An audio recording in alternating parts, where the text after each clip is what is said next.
హెబ్రీయులకు రాసిన పత్రిక 12వ అధ్యాయము మొదటి 2 వచనాలు.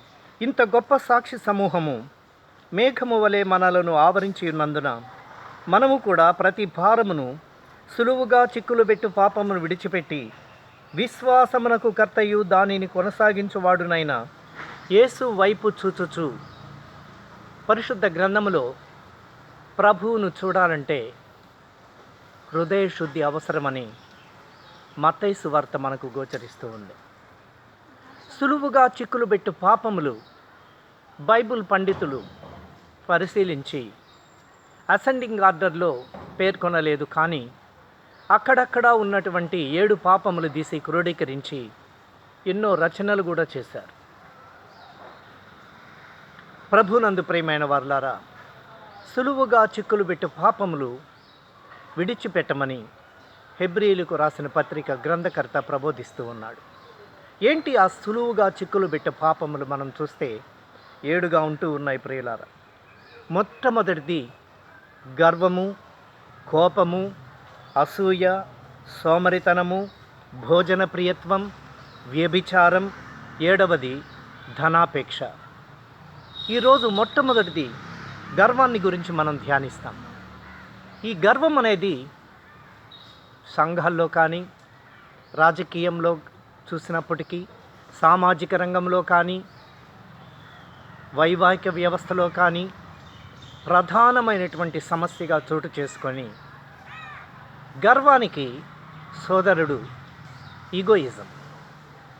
కాబట్టి గర్వాన్ని తగ్గించుకోకపోతే మనం ఏమేమి కోల్పోతామో, ఏమి పోగొట్టుకుంటామో, దేవుని యొక్క కోపము ఆ యొక్క వ్యక్తి మీద ఏ విధంగా రగులుకుంటుందో, అది దేవునికి ఎంత అయిష్టమైనటువంటి సమస్యగా ఈనాడు ఉంటూ ఉన్నదో, ఈ బర్నింగ్ టాపిక్ ఈనాడు గర్వం అనేది సంఘాల్లో చూస్తుంటాం, గృహాల్లో చూస్తుంటాం, రాజకీయంగా చూస్తుంటాం, ప్రతి దగ్గర మనం చూస్తూ ఉంటాం.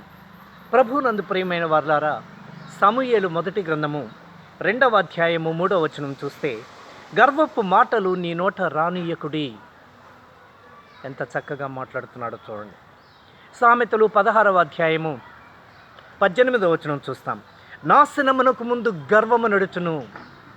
గర్వముతో ప్రవర్తించి నాశనం అయిపోయినటువంటి అనేక మంది యూదయ దేశపు రాజుల్ని, యూదుల రాజుల్ని కూడా మనం పరిశుద్ధ గ్రంథంలో మనం చూస్తాం. ప్రభునందు ప్రియమైన వారులారా, గర్వపడుతున్నాడు అనంటే దాని తుది గమ్యం నాశనానికి దారితీస్తుందన్న విషయాన్ని మనం గ్రహించాలి. సామెతలు 16వ అధ్యాయం 5వ వచనం చూస్తే, గర్వ హృదయులందరూ యెహోవాకు హేయులు. దానియేలు 4వ అధ్యాయం 37వ వచనం, గర్వముతో నటించు వారిని ఆయన అణపశక్తుడు. గర్వముతో ఎవరైతే నటిస్తారో వాళ్ళని అణచడానికి దేవుడు ఒక శక్తివంతుడిగా ఉంటూ ఉన్నాడని దానియేలు గ్రంథం ప్రబోధిస్తూ ఉంది.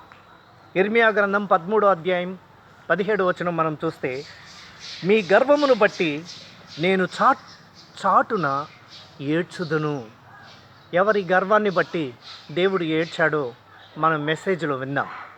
ప్రభునందు ప్రియమైన వారులారా, కీర్తనాకారుడు 29వ కీర్తన 23వ వచనం, ఎవరి గర్వము వానిని తగ్గించును. ప్రభునందు ప్రియమైన వారులారా, కొన్నిసార్లు ఈ గర్వం ఉద్యోగస్తుడైతే ఆ ఉద్యోగానికి రాజీనామా చేసే స్థితికి వెళ్ళిపోతుంది. గృహస్థుడైతే గర్వపడుతున్నాడంటే ఒక కుటుంబం, ఆ ఇరుగు పొరుగు వారితో మాట్లాడే విధానం కూడా అంతేకాదు, వారితో మాట్లాడకుండా కూడా ముఖం చాటు వేస్తారు. గర్వం ఏ స్థితికి వస్తుందంటే మనం పారిపోయే స్థితికి వస్తుంది. ఉద్యోగస్తుడైతే తాను రిజైన్ చేసే స్థితికి తీసుకొస్తుంది. ఇరుగు పొరుగు వాళ్ళు పలకలేదు అని అంటే మనలో ఏదో ఒక గర్వం ఉందనే అర్థం. ఈ గర్వం అనేటటువంటి మహమ్మారి ఎటువంటిదంటే కరోనా కంటే భయంకరమైనటువంటిది. దీన్ని విడిచిపెట్టకపోతే, కరోనాన్ని విడిచిపెట్టితే మనం ఏ రీతిగా సంతోషిస్తామో, గర్వాన్ని విడిచిపెట్టినప్పుడు మన జీవితాలు ఆ రీతిగా బాగుపడతాయి. అప్పుడు దేవుడు సంతోషిస్తాడు. ఆ విషయాన్ని ఇప్పుడు మనం ధ్యానిస్తాం. ప్రభువునందు ప్రియమైన వారలారా, గర్వము లేకల్లా ఆధ్యాత్మిక గర్వం చాలా భయంకరమైనటువంటిదిగా పరిశుద్ధ గ్రంథంలో మనం చూస్తున్నాం. లూకాసు వార్త 18వ అధ్యాయము 10 నుంచి మనం చూసినట్లయితే ఇద్దరు దేవాలయంలో ప్రార్థన చేయడానికి వెళ్తారు. ఒకడు పరిసయ్యుడు, ఒకరు సుంకరి. పరిసయ్యుడు అంటూ ఉన్నాడు, నేను వారిలాగా లేను, నేను వీరిలాగా లేను, నేను ఆయనలాగా లేను, నేను దశమ భాగం ఇస్తూ ఉన్నాను, వాళ్ళెవరు ఇవ్వట్లేదు, నేను చాలా పర్ఫెక్ట్ అని తన్ను తాను దేవుని దగ్గర రూఢిపరచుకోవడానికి ప్రయత్నిస్తూ ఉన్నాడు. కానీ సుంకరి తార దూరంగా నిల్చొని, అయ్యా నీ మందిరము వైపు చూచుటకు చేతులెచ్చుటకు కూడా నేను అర్హుణ్ణి కాదు అన్నప్పుడు ఆ సుంకరి వైపు చూచి దేవుడు కరుణించి, ఎంత చక్కగా పాపినైనా నన్ను కరుణించమని అతను పలికినప్పుడు అతని కంటే ఇతడు నీతిమంతుడుగా తీర్చబడి తన ఇంటికి వెళ్ళనని మీతో చెప్పుచున్నాను. తన్ను తాను హెచ్చించుకునివాడు తగ్గించబడును, తన్ను తాను తగ్గించబడువాడు హెచ్చింపబడును. అవును ప్రియులారా, మనం ఎప్పుడైతే హెచ్చించుకుంటామో ఆటోమేటిక్గా మనం తగ్గించబడతాం. మనం దేవుని దగ్గర హంబుల్నెస్ అనేది అవసరం. దేవుని దగ్గర మనం తగ్గించబడ్డప్పుడు దేవుడు మనల్ని హెచ్చిస్తాడు. ఈ తగ్గింపు అనేది రోల్ మోడల్ ఎవరు అనంటే మనకు ప్రపంచంలో ఎవరూ లేరు. ఒక్క యేసు ప్రభువుల వారు మాత్రమే తగ్గింపు స్వభావానికి రోల్ మోడల్గా ఉంటూ ఉన్నాడు.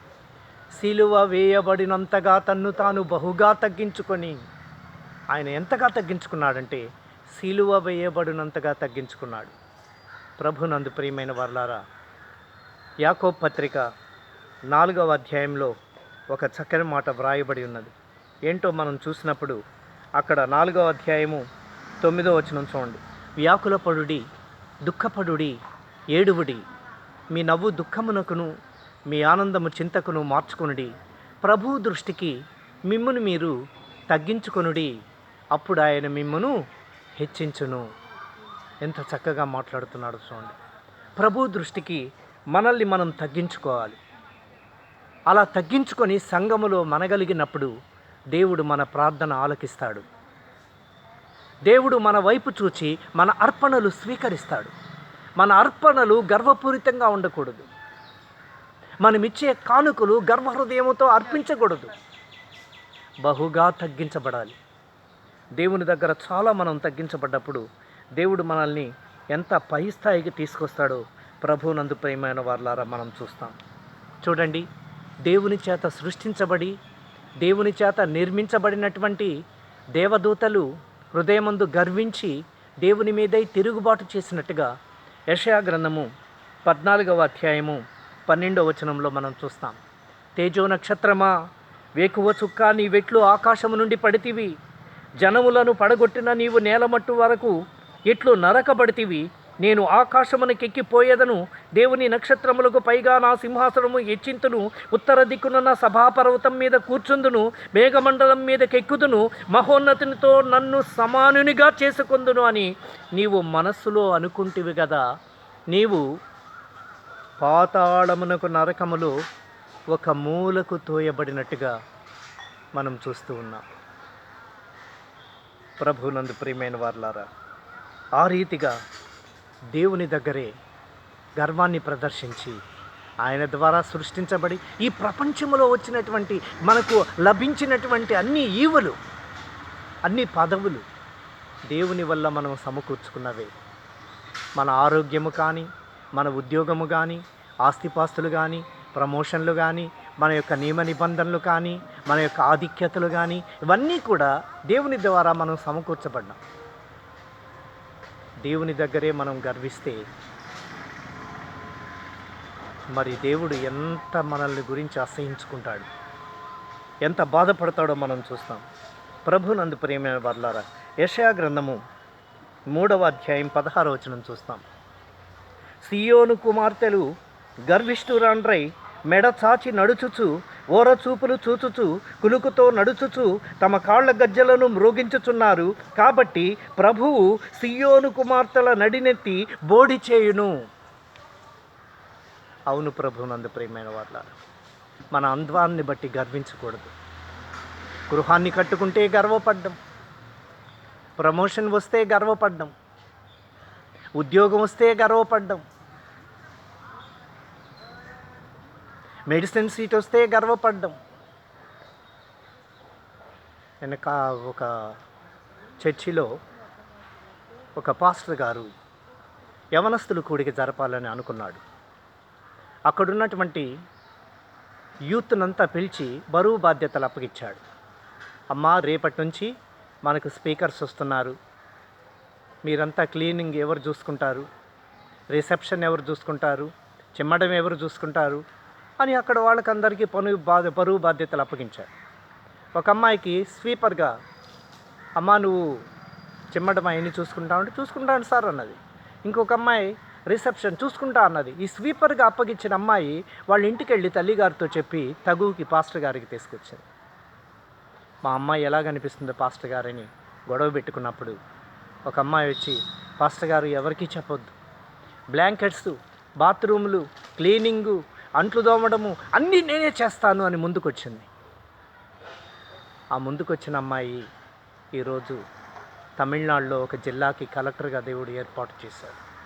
తగువుకు వచ్చిన అమ్మాయి ఎట్లా పోయిందో, లెట్రిన్లు అంటే తెలియని ప్లేస్కి ఆమె కోడలుగా వెళ్ళింది.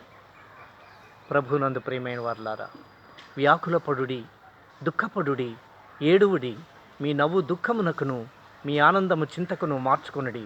ప్రభు దృష్టికి మిమ్మల్ని మీరు తగ్గించుకొనుడి, అప్పుడు ఆయన మిమ్మల్ని హెచ్చించును. ఆయన దగ్గర మనం తగ్గించబడ్డవాళ్ళని దేవుడు ఏ రీతిగా హెచ్చిస్తాడో ఈ సమయంలో దాంభికాలు లేకుండా, గర్వపు మాటలు లేకుండా, గర్వహృదయం లేకుండా ఆయన సంఘములో మనం తగ్గించబడ్డప్పుడు దేవుడు ఆశీర్వాదాలు మన పైన, మన కుటుంబీకులపైన, మన బిడ్డలపైన కుమ్మరిస్తాడని పరిశుద్ధ గ్రంథములో మనం చూస్తూ ఉన్నాం. కొన్నిసార్లు ఎవరైతే మనకు సహాయం చేశారో వాళ్ళ మీదే తిరుగుబాటు చేస్తూ ఉంటాం. సహాయం చేసిన వాళ్ళని గుర్తుపెట్టుకోవడం, సహాయం చేసిన వాళ్ళని మర్చిపోతూ ఉంటాం. పరిశుద్ధ గ్రంథములో ఆదికాండం 16వ అధ్యాయంలో హాగరు జీవితంలో మనం చూస్తాం. అబ్రహాము భార్య శారై, ఆస్తిపాస్తులు దేవుడిచ్చాడు ఆ కుటుంబానికి, కానీ సంతానం ఇవ్వలేదు. శారా అనుకుంది, నా దగ్గర దాసి ఉన్నది, ఆ దాసికి భార్య స్థానాన్ని ఇచ్చి ఆమె ద్వారా ఒక కుమారుణ్ణి కని నా గొడ్రాలితనాన్ని మాన్పు అని అబ్రహామునికి మొర్రపెట్టుకున్నప్పుడు అబ్రహాము యాక్సెప్ట్ చేశాడు. శారా మాట విన్నాడు. దాసి అయిన హాగరుతో కూడి ఒక వంశోద్ధారకుడిని ఏర్పాటు చేయాలని నిర్ణయించుకున్నటువంటి శారా యొక్క కోరిక అబ్రహాము తీర్చాడు. శారా చూస్తూ ఉంది ఇవన్నీ. హాగరు గర్భవతయింది. హాగరు ఎప్పుడైతే గర్భవతయిందో తన యజమానురాలు తన దృష్టికి నీచురాలైందట. నీకు ఈ స్థానాన్ని ఇచ్చిందెవరు? ఇంత ఆధిక్యత ఇచ్చిందెవరు? నీ యజమానురాలు. నీ యజమానురాలే ఇప్పుడు యజమానురాలి మీద నువ్వు తిరుగుబాటు చేసి, నీ యజమానురాలి మీదనే నువ్వు తిరుగుబాటు చేస్తూ, నీ యజమానురాలు ఇంతకాలం కనిపించినటువంటి గొడ్రాలితనం నీ యజమానురాల్లో చూసి ఆమె నీ దృష్టికి నీచురాలైందా? ఈ విషయాన్ని జీర్ణించుకోలేని శారా అబ్రహాముతో చెప్పినప్పుడు, విలపించినప్పుడు, అబ్రహాము నీ దాసి నీ చేతిలో ఉన్నది. మన గర్వం మనల్ని పారిపోయేటట్టు చేస్తుంది. మన గర్వం మన ఇరుగు పొరుగు వాళ్ళు మనతో మాట్లాడనీయకుండా చేస్తుంది. హాగరు యొక్క గర్వం, హాగరు అనుకుంది, నాకు పుట్టబోయే వారసుడే ఈ సామ్రాజ్యానికి అంతా కూడా ఆయనే ఆధిక్యత కలిగినటువంటి వారసుడు అవుతాడు, రాజు అవుతాడు అని కలలు కనింది. దాసి స్థానాన్ని మర్చిపోయింది. కొన్నిసార్లు మనం ఎక్కడి నుంచి వచ్చామో మర్చిపోతాం. కొన్నిసార్లు మన సామాజిక వ్యవస్థ కూడా మర్చిపోయి భయంకరంగా ప్రవర్తిస్తూ ఉంటాం. మన కులగోత్రాలేందో మర్చిపోయి ప్రవర్తిస్తూ ఉంటాం. మనం ఎక్కడి నుంచి వచ్చామో మర్చిపోయి ప్రవర్తిస్తూ ఉంటాం. ఎవరు మనకు సహాయం చేశారో కూడా మర్చిపోయి మనం ప్రవర్తిస్తూ ఉంటాం. దేవుడు కొన్నిసార్లు మనల్ని పడకలో వేసి చెంపదెబ్బ కొట్టి మనల్ని హెచ్చరించి మన డిసిగ్నేషన్ మనకు చేపిస్తాడు. కొన్నిసార్లు ఒక క్లర్క్ పోస్ట్ ఉంటాడు, చేసేది చిన్న క్లర్క్ పోస్టే, he feels more than district collector. ప్రభునందు ప్రియమైన వారలారా, అసలు గర్వం అంటే ఏంటో చూద్దాం. పరిశుద్ధ గ్రంథములో రోమాపత్రిక 12వ అధ్యాయము 3వ వచనం, తన్ను తాను ఎంచుకొనదగిన దానికంటే ఎక్కువగా ఎంచుకొనక దేవుడు ఒక్కొక్కరికి విభజించి ఇచ్చిన విశ్వాస పరిమాణం ప్రకారము తాను స్వబుద్ధి గలవాడుటకై తగిన రీతిగా ఎంచుకొనవలెను. కొన్నిసార్లు చేసే చిన్న పోస్ట్, క్లర్క్ పోస్ట్ చేస్తుంటాం, టీచర్ పోస్ట్ చేస్తుంటాం. He feels more than district collector post కంటే ఎక్కువగా ప్రవర్తిస్తూ ఉంటాం.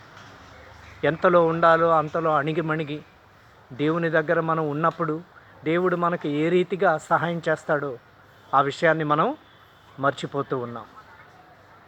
ప్రభునందు ప్రియమైన వారలారా, ఈ సమయంలో మనం గర్వాన్ని గురించి ధ్యానిస్తూ ఉన్నాం. గర్వహృదయులందరూ యెహోవాకు హేయులు. ఇక్కడ హాగరు గర్వపడింది. హాగరు ఎప్పుడైతే గర్వపడిందో తన గర్వం ఆ ఊరు నుంచి పారిపోయే స్థితికి తీసుకొచ్చింది. అరణ్యంలో శూరు మార్గమున పారిపోతూ ఉన్నది హాగరు. యెహోవా దూత అక్కడ ప్రత్యక్షమైంటూ ఉంది. శారాయి దాసివైన హాగరు, అది ఆమె డిసిగ్నేషన్. ఎక్కడి నుండి వస్తున్నావు, ఎక్కడికి వెళ్తూ ఉన్నావు? నా యజమానురాలైన శారాయి దగ్గర నుంచి పారిపోతూ ఉన్నాను.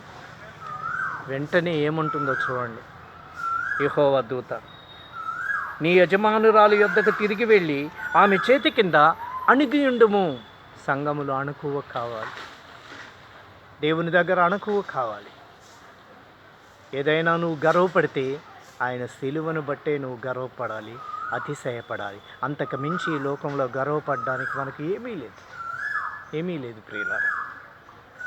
ప్రభునందు ప్రియమైన వారలారా, కొన్నిసార్లు మనం హిజ్కియా జీవితంలో కూడా గర్వపడ్డాడు. ఆ విషయాన్ని యేసు ప్రభువుల వారు గ్రహించాడు. దేవుడు గ్రహించాడు.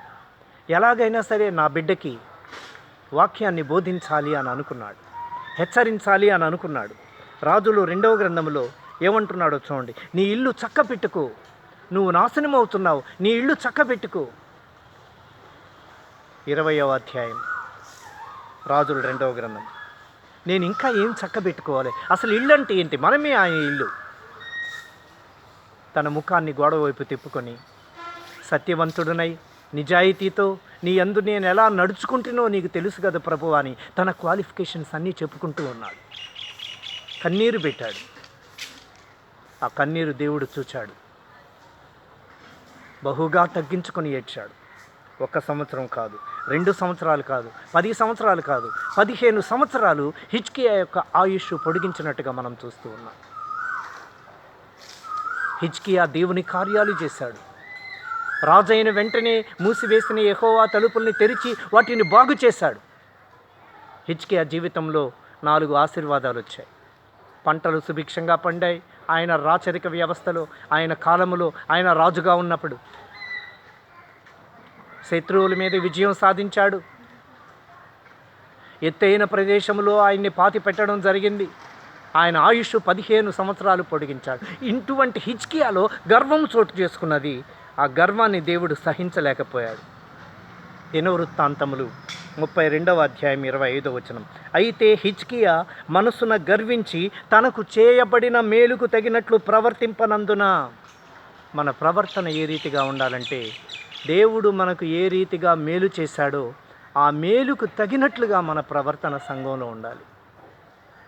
అది లేనప్పుడు దాన్నే గర్వం అంటాం. హిజ్కియాకి దేవుడు ఎంత అభివృద్ధి చేశాడో చూడండి. హిజ్కియా మనసున గర్వించాడు. బబులోను నుంచి తెప్పించిన కానుకలన్నీ కూడా నేనే సమకూర్చుకుంటాను, ఇవన్నీ నా కోసమే అని అనుకున్నాడు. గర్వపడ్డాడు. ఆ గర్వాన్ని చూచి దేవుడు సహించలేకపోయాడు. హిజ్కియా మనసున గర్వించి తనకు చేయబడిన మేలుకు తగినట్లు ప్రవర్తింపనందున అతని మీదికి, యూదా యెరూషలేముల వారి మీదికి కోపం రాగా హిజ్కియా ఏం చేశాడు?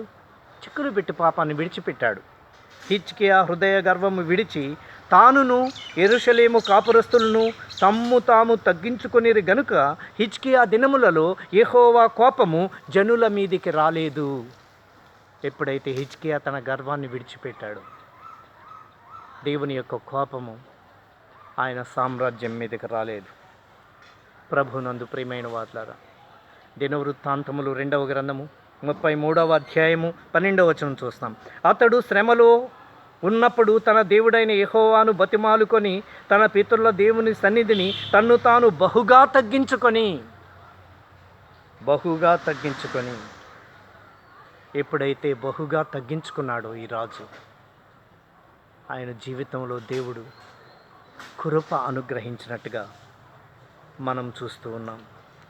ప్రభునందు ప్రియమైన వారలారా, వ్యాకులపడుడి, దుఃఖపడుడి, ఏడువుడి, మీ నవ్వు దుఃఖమునకును మీ ఆనందము చింతకును మార్చుకొనుడి. ప్రభువు దృష్టికి మిమ్మును మీరు తగ్గించుకొనుడి, అప్పుడు ఆయన మిమ్మును హెచ్చించును. మనం ఎప్పుడైతే తగ్గించబడతామో దేవుడు మనల్ని హెచ్చిస్తాడని పరిశుద్ధ గ్రంథం తెలియజేస్తూ ఉంది. దేవుడు తన పరిశుద్ధ వాక్యమును దీవించునుగాక.